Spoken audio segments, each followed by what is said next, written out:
We have some very inspiring sisters, Naikena and Shekina. Thank you for joining us this morning. Thank you. And your sisters, right? I got Yes, that right. Okay, yes. fantastic. Now, they are running a project that is called Freedom in Kenya, which we are going to highlight. And maybe I'll start with you, Naikena, on just what Freedom in Kenya is all about.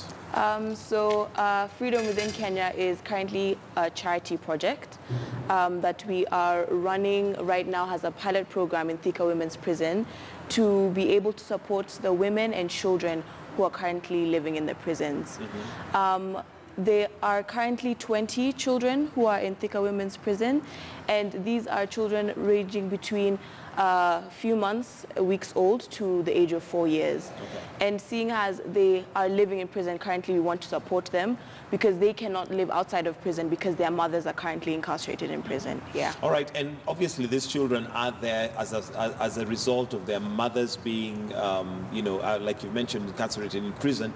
But do you know what the law is currently regarding those children? They are born, or some of them to a certain age stay with their mothers? Yes. Mothers who come in either pregnant or have children between the ages of 0 to 4 and do not have any relatives, or if they do have relatives, they are not willing to take in the children. They are mandated to take the children with them into prison. And of course, at such formative stages of a child's life, regardless of the situation, it is good for them to be with their mother. It is, of course, heartbreaking that they have to stay in the prison. Absolutely. But you can't imagine it any other way than being separated from the mother at such a prime time in the age between 0 to 4 years.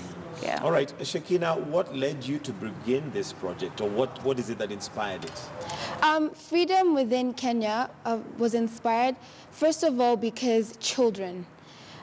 We're very passionate about children. We've done a lot of work with children in terms of with our school, and that's amazing and all. You know, it's very good to participate in school charities and be a part of something because everything counts. But we wanted something that we were taking the risk and responsibilities of, where it is starting it ourselves and starting it where we're doing it where you know that my sister is there for me. And how better to start a project or a charity project than with your sister or your family. Right. Yeah. And maybe just for the records, because, I mean, somebody might hear you talking about being passionate about children. You're still in school. Yes, I'm currently first year at University of Cardiff, and my sister is currently in high school. And yes. how long have you been running this project for? This August it will be a year. A whole yes, year. Yeah. Okay, and Shekina, your passion for children, where was that born from, and why prisons? Because I mean, there's children in all sorts of homes, but why prisons? There are children everywhere that definitely do need our help, and we're always there for children. However, you start to think, when the first idea of children comes, you start to think of children's homes and there are children on the street and all of that.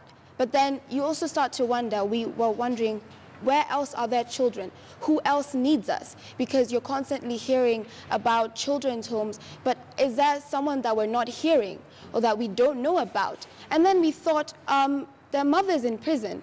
What happens to them? What if they come in pregnant? What if they have a child that's 1 year old? And then that's when we went to Thika Women's Prison and we asked what happens.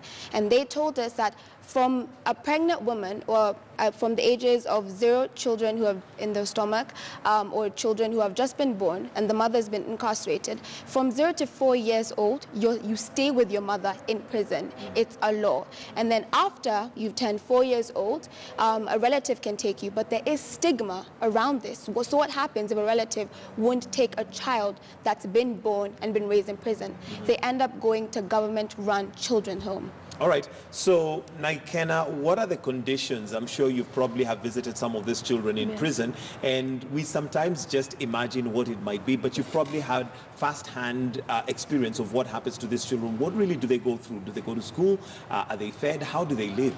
Of course, we also have to think about the fact that the prison itself isn't also at a state that is, of course, sanitary. there's not also, it's not cared for as well. So you can imagine if that's for the prisoners themselves, what about the children? Currently, in some cells, there are between 20, almost sometimes reaching 30 women sharing a prison cell, and the child is required to stay with the mother throughout the entire time. So you can have a child who has probably spent, let's say, a whole day in a cell. They're supposed to be playing, they're supposed to be moving up and down. They're sometimes on the floor or in beds that maybe aren't in the most okay state, or they are maybe moving around the grounds, but even the grounds aren't conducive to children.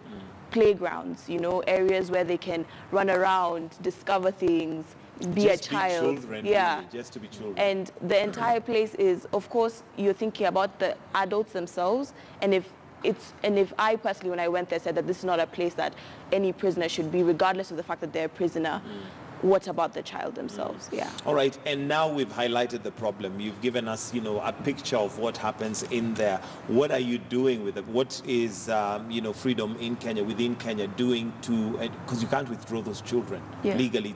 You can't, you know, take them from their mothers. So what are you doing about that? Of course, the first step is because there are many different women's prisons in Kenya. So we first went to Thika Women's Prison, and every prison has a different need. Some prisons already have a playground. Some prisons already have a painted room for the children that's much cleaner. So the first step that we did was, what is your need? What do you need from us? We went and we visited the rooms. We entered inside the prison. We went to the daycare that's built, but it's not running. Children can't stay there because there's no clean water, there's no septic tank. So what happens? These children are inside the rooms. We looked at the rooms. The walls are dirty.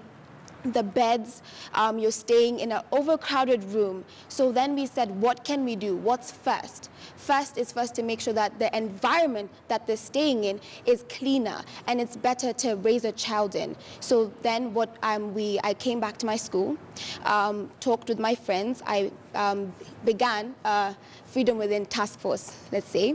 And then we went around the school. We made a social media page. My sister also began a Facebook page. I began the Instagram page. And then we started asking for diaper drive. And we set the date. March 23rd, we're going to paint the prison and we're going to bring in diapers. We talked to our mother. Mother is very supportive in this project, and she got some of her friends on board, and we talked to them, you know, and we made sure that this project, though including adults, is children for children, giving a chance for children such as ourselves, children within the school, and even some university students to come to the prison and help other children, so that when they're growing up and being raised, they're being raised in a safe and healthy environment. Wow, so that's how you started it off, and that's how you funded your first. So where do you see Freedom Within Kenya going in terms of time? Was that just a one-off where you said, okay, let's do this, let's go paint Thika prison, women's prison, then after that we say we've done a good job and everybody goes back home happy? Definitely not, and that's not what we believe charity is about. Charity is not about making yourself feel good in the sense that I'm going to go to the prison, I'm going to paint the prison, look at the prison and say, wow, I've done this, then leave them. In fact, charity doesn't even mean that you have to give. You're present. You want to do something. You're taking the risk that no matter the cost or how long it takes, and no matter how tired you are, and also dealing with school and exams, that you're willing to go through all of that still to make sure that you're at least doing something small, big, no matter the size. So it's not a one-off thing. Currently, right now, we're working on a food drive. So we worked on diapers. They have loads of diapers to take them through the year. And of course, we still have more and we'll continue collecting when the time comes. So there you go, the diapers, the place is clean. Now, what about the food? What about their nutrition? Talking to some of the mothers, the children take what the mother is giving them. And the mother sometimes doesn't have food of great nutritional value. And you're breastfeeding and the children, they're also eating from you. So what do we need to give this child to ensure that they grow healthy, good skin, that their bones are strong? And right now we're working on a food drive. Not only are we going to do Thika Women's Prison, but we're planning on looking at other prisons. But of course, prisons have different needs. So again, the next step would start again. What do you need from us? Maybe you have everything and you just want us to play with the children, talk to the children, bring toys, stuff like that. Yeah. All right, and you've mentioned something important, Shekinah. I'd like you to just expound that a little bit, because we have children who wait for their parents to go and do stuff for them, or they may think that they can do something, but through their parents. But here you are saying, and you're making it very important, or rather, you've made it clear that it's children for children. Yeah, exactly. What was the response of other children when you approached them to get into this drive? I think for all of them, it was, I can do it. Of course, it's in the beginning when you're so used to an organization saying, come join us, or maybe a school saying, come be a part of us. Everything is handled. It's for you to be there, do the best that you can. But at the end of the day, maybe the risks and anything and the challenges are handled by the organization itself. So at first, people are attentive, like, oh, what's going on? How are we going to do this? How are we going to do that? Especially when you ask people to partner with us. But after they realize, after a successful day, like for example, the day that we went to do the diaper drive, they realize that we can do it. We don't have to be a big, fully funded organization. Even if as a project right now, we plan to partner with bigger organizations so that we can take things to the next level.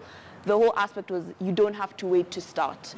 We wanted to show them that to start, you don't need to have a big thing. Maybe to continue, it is very good to have big companies, big organizations to partner with you, but just to start, just to be present, just to be aware, just to want to do something, you don't need to be someone who's big. And what I get out of this is that you're doing something, and that's fantastic. What advice would you give to those possibly in positions of leadership that can make a major impact? You're doing that in one area, a prison where you can, and maybe you'll go to other prisons given the amount of resources that you may have to your hands. But there are those who are decision makers sitting in places and possibly maybe watching now. What advice would you give them? Would you give to them in terms of how to make a better environment for children? Because these children are the future.